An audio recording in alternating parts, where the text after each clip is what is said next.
안녕하세요. 세월 참 빠르죠?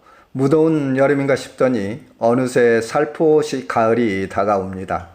이번 강의 제목은 상속 증여세 신고 할까 말까를 준비를 했는데요. 많은 분들께서 이거 증여세 신고를 해야 되나 말아야 되나, 안 하자니 행여 나중에 국세청에 걸릴까봐 좀 찝찝하기도 하고, 신고를 하자니 귀찮기도 하고, 또 세금을 내야 되기 때문에 돈 아깝다는 생각이 드는 게 솔직한 심정입니다.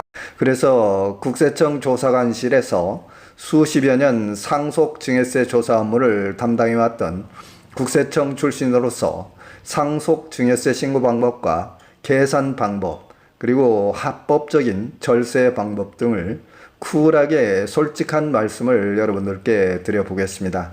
끝까지 시청을 해보시고 많은 참고와 도움이 되시기를 바라며, 또한 구독 시청해 주시는 여러분들께 진심으로 감사의 말씀을 드립니다. 늘 여러분들 건강하시고 행복하시며 하시는 일도 잘 되시길 바랍니다. 강의에 앞서 한 가지 여러분들께 사과를 드려야 될 것 같은데요. 제가 여러분들로부터 하루에도 수십 건 또는 수백 건의 질문을 받고 있는데요. 가능하면 제가 모든 분들께 답변을 해드리려고 노력하지만 저 역시도 너무 바쁘고, 그래서 제 아들도 세무사를 하고 있습니다만 때로는 제가 바쁠 때 아들한테 답변을 좀 대신해 주라고 했더니 아들놈도 역시 바쁘다고 또 핑계를 댑니다. 여러분들, 제가 최대한 답변을 해드리겠습니다만 간혹 질문을 주시고 답변을 못 받으신 분들께서는 진심으로 양해 말씀을 구합니다. 또한 각 세목에 대해서 좀 더 상세히 알고 싶으신 분들께서는 산울TV를 검색을 하시면 세목별로 상세히 강의가 되어 있기 때문에 참고를 해 주시기 바랍니다. 우선 신고를 안 하게 되면 어떻게 되는지 국세청 측과 납세자 측의 입장에서 살펴보겠습니다.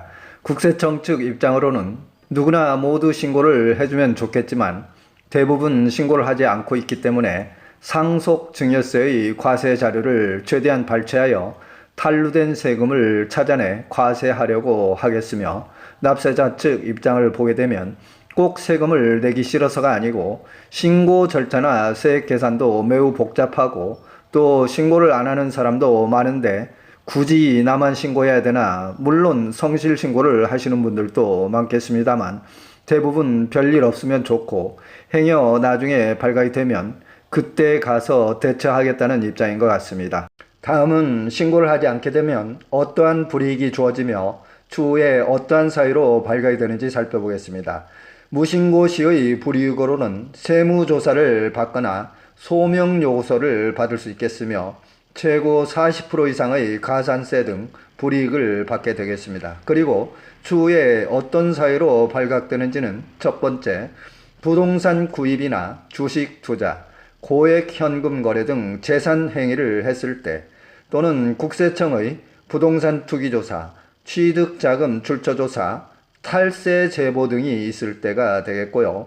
또한 가족이나 제3자 등이 세무조사를 받는 경우에 금융거래 내역 등을 통해서 파생자료가 발견될 때가 되겠습니다. 참고로 제가 국세청 재직 시에 세무조사를 하다 보면 A라는 사람의 세무조사를 실시하는 과정에서 금융거래 내역을 추적을 하다 보면 통장 거래 내역에 가족 또는 거래처 등 수상한 자금 내역이 발견되는데요. 이때는 그 돈 거래가 어떤 사유로 이루어진 것인지 반드시 확인을 하게 되고, 그것이 탈세와 연관이 되었다면 납세자에게 1차적으로 소명요구서를 보내서 확인을 하게 되는데요. 이럴 때는 그동안 신고를 안 했던 내역들이 통째로 발각이 되어서 몽땅 세금을 부과당할 수도 있겠습니다. 저희 산울TV는 부동산, 주식 등 생활정보를 신속 정확하게 전해드리는 채널입니다. 구독, 좋아요 클릭해 주시면 대단히 감사하겠습니다. 다음은 여러분들이 궁금해하시는 질문 답변 내용들을 보시면서 설명을 드리겠습니다. 질문 내용을 보게 되면 아이가 명절 세뱃돈, 입학 축하금 등 어릴 때부터 모아온 용돈을 예금해서 주식에 투자를 하고 있는데 현재 그 돈이 1,500만 원 정도로 앞으로도 계속 용돈은 주식을 사 모을 예정입니다. 이 돈이 나중에 커지면 어떻게 되는지, 또 현재 증여세 신고를 하지 않고 있는데 언제 어떻게 신고하는 것이 좋을까요? 답변을 보게 되면 소액으로 증여한 금액을 매번 신고한다는 것은 매우 번거로운 일이기 때문에 일정 금액이 모이면 신고하는 것이 좋겠으며, 또한 증여재산 공제 한도 성인 5천만 원, 미성년자 2천만 원은 신고를 하지 않아도 무방하나 추후에 자녀 등이 부동산 등을 취득할 때 신고를 해두면 자금 출처로 용이하기 때문에 가급적 신고를 하는 것이 좋겠습니다. 이렇게 답변을 드렸습니다. 다음 질문 사례를 살펴보겠습니다. 질문 내용을 보게 되면 과거 10여 년 전에 부모님으로부터 현금을 은행 계좌로 온라인 입금받아 증여받은 금액이 있는데 그 당시 신고를 하지 못했습니다. 과거의 10년 전에 증여받은 금액도 나중에 국세청에 적발되어 증여세가 과세되나요? 이런 질문인데요. 답변을 보게 되면 증여세를 부당하게 신고하지 않은 경우 부과 제척 기간은 일반적으로 15년입니다. 아직 부과할 수 있는 기간은 남아있지만 추후에 어떤 사유로 과세가 될지 여부는 현재로서는 알 수 없겠습니다. 솔직히 이런 질문은 사실 저도 답변 드리기가 매우 어려운데요. 누구나 자기 주머니에서 세금 내고 싶은 사람이 어디 있겠습니까만, 더구나 증여 상속세는 이미 소득세 등을 납부하고 모아온 돈인데 또 증여 상속세를 낸다는 것이 이중과세라는 논란도 있겠습니다. 배째라고 증여세 신고 안 하고 부과 제척 기간이 다 지나갈 때까지 기다릴 수도 있겠습니다. 그러나 솔직히 국세청에서 한정된 인력으로 전 국민의 과거 통장 거래 내역까지도 추적 조사한다는 것은 현실적으로 매우 불가능하기 때문에 과세 당하지 않고 그냥 지나갈 수도 있겠는데요.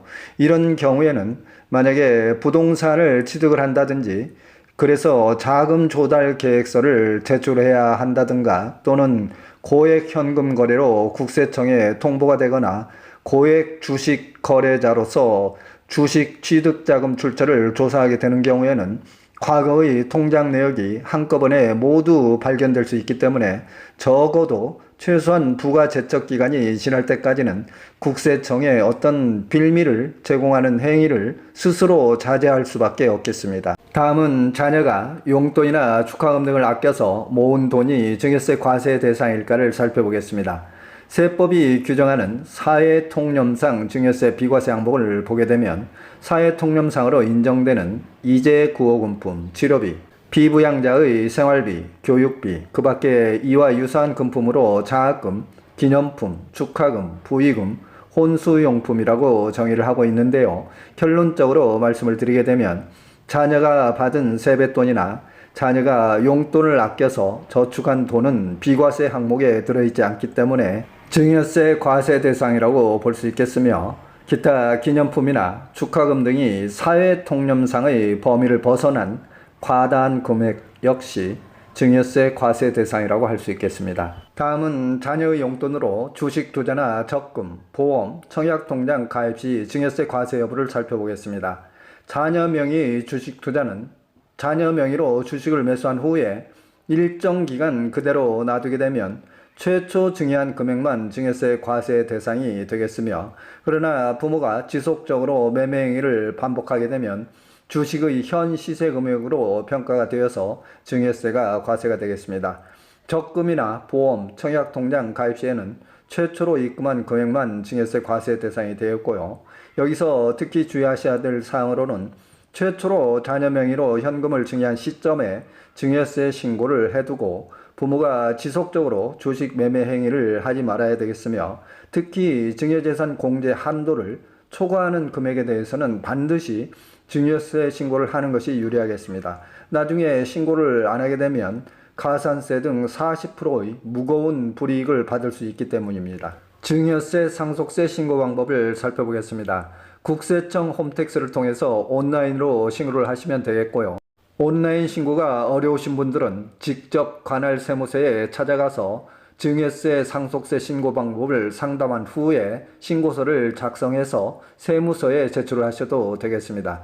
증여재산 합산 과세 및 공제 방법을 살펴보게 되면 증여 당시 10년 내 동일인으로부터 받은 재산은 모두 합산과세가 되겠고요. 증여재산 공제 역시 10년 내 동일그룹 합산공제가 되겠습니다. 여러분들이 이해하기 쉽도록 예시를 통해서 살펴보겠습니다. A라는 사람이 2015년 3천, 2018년 2천, 2022년 7천을 각각 동일인으로부터 증여를 받은 경우에 증여재산가액은 1억 2천이 되겠으며 증여재산 공제 역시 10년 이내이기 때문에 5천만 원만 가능하겠습니다. 즉 최종 증여받은 시점을 기준으로 해서 역으로 10년 기간 동안의 모든 금액을 합산해 주시면 되겠고요. 기납부된 증여세가 있다면 공제하면 되겠습니다. 화면상에서 국세청 홈택스 화면을 보고 계시는데요. 상단에 보시면 신고납부란을 클릭을 하셔서 신고서를 천천히 작성을 하시면 되겠고요. 또한 상속증여재산을 평가할 수도 있기 때문에 상속증여재산 평가조회 정보에 들어가셔서 각 재산의 유형별로 평가를 해보시면 되겠습니다. 하지만 여러분들께서 상속증여재산을 평가한다는 것은 결코 쉬운 일이 아니기 때문에 부동산 등이 있는 경우에는 사전에 세무 전문가 등에게 상담을 하신 후에 신고서를 작성하시는 것이 좋겠습니다. 다음은 증여세 신고기한이 지났는데 신고가 가능한가요? 공제 미달도 신고를 꼭 해야 되나요? 하는 문제인데요. 신고기한이 지난 증여도 신고가 가능하고 증여재산 공제, 상속 공제 미달인 경우에는 굳이 신고를 하지 않아도 되겠으나 신고를 하게 됨으로써 추후에 자금 출처 증빙에 유리하고 상속세 조사 시에도 무신고 가산세 등의 불이익을 줄일 수 있겠습니다. 증여세 신고기한은 증여일이 속하는 달의 말일부터 3개월 이내가 되겠으며 상속세 신고기한은 상속 개시일이 속하는 날의 말일부터 6개월 이내가 되겠습니다. 화면에서 증여세 공제 한도를 보고 계시는데요. 그동안 8년 동안이나 공제 한도가 묶여 있다가 내년부터 증여 한도 공제가 성인 자녀는 5천에서 1억으로 미성년자는 2천에서 5천으로 증액이 될 예정입니다. 따라서 현재 자녀에게 증여할 계획을 갖고 계신 분이라면 기왕이면 내년에 한도가 늘어나기 때문에 좀 기다리시면 되겠고요. 그동안 공제를 이미 받으신 분들께서는 내년에 추가적으로 공제액이 늘어나면 늘어난 금액만큼 추가 공제가 가능하겠습니다. 다음은 여러분들로부터 매우 많은 질문을 하는 내용을 하나 살펴보겠습니다.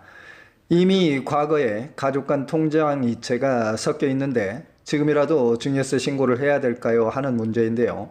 그동안 가족 간에 멋모르고 부모가 자녀 계좌로 또는 자녀가 부모 계좌로 고액이 이체된 경우에 그 자금 흐름이 실질적으로 증여가 아니고 편의상 잠시 이용했을 뿐인데 객관적으로 명백한 경우에는 증빙을 갖춰서 훗날을 대비를 하시는 게 좋겠고요. 만약에 증여라고 판단이 되면 뒤늦게라도 증여세 신고를 하는 것이 유리하겠습니다. 증여세 신고는 신고 기한이 지났더라도 국세청 홈택스에 들어가서 신고를 할 수 있기 때문에 신고를 하시는 것이 유리하겠고요. 만약에 무신고 시에는 추후에 자금 출처 조사를 받게 되는 경우에 타인 명의의 계좌 명의 신탁으로 불이익을 받을 수도 있고 또한 증여세 추징 가능성도 있기 때문입니다.